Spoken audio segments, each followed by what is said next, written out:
John Brown walked into a federal armory with 21 men and a plan to start a war against slavery. He wasn't confused. He wasn't unstable. He was ready.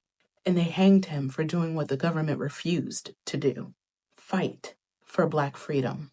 It was 1859, and John Brown led a raid on Harper's Ferry.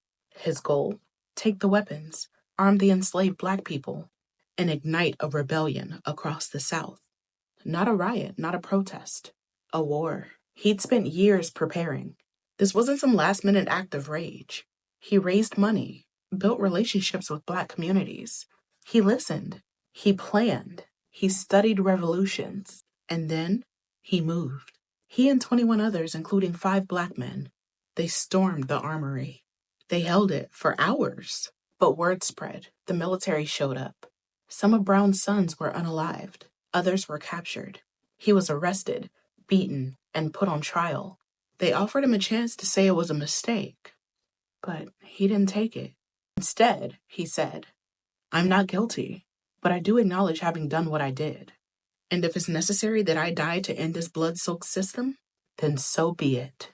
They hanged him on December 2nd, 1859, and he never apologized. He believed slavery was a crime that couldn't be voted away, that justice couldn't come from inside a system that created the violence in the first place. And I don't disagree. And apparently they didn't either, because 16 months later, the Civil War began. John Brown wasn't a martyr. He was a fighter. He saw a system built on chains, and he broke that silence with action. He didn't wait for the right election cycle. He didn't ask if people were ready. He made his choice and accepted the cost. And if you've never heard his full story, it's because they don't want you to know that somebody did what actually needed to be done. And they sure as hell don't want you asking yourself what you would have done if you were alive then. Or worse, what are you doing now?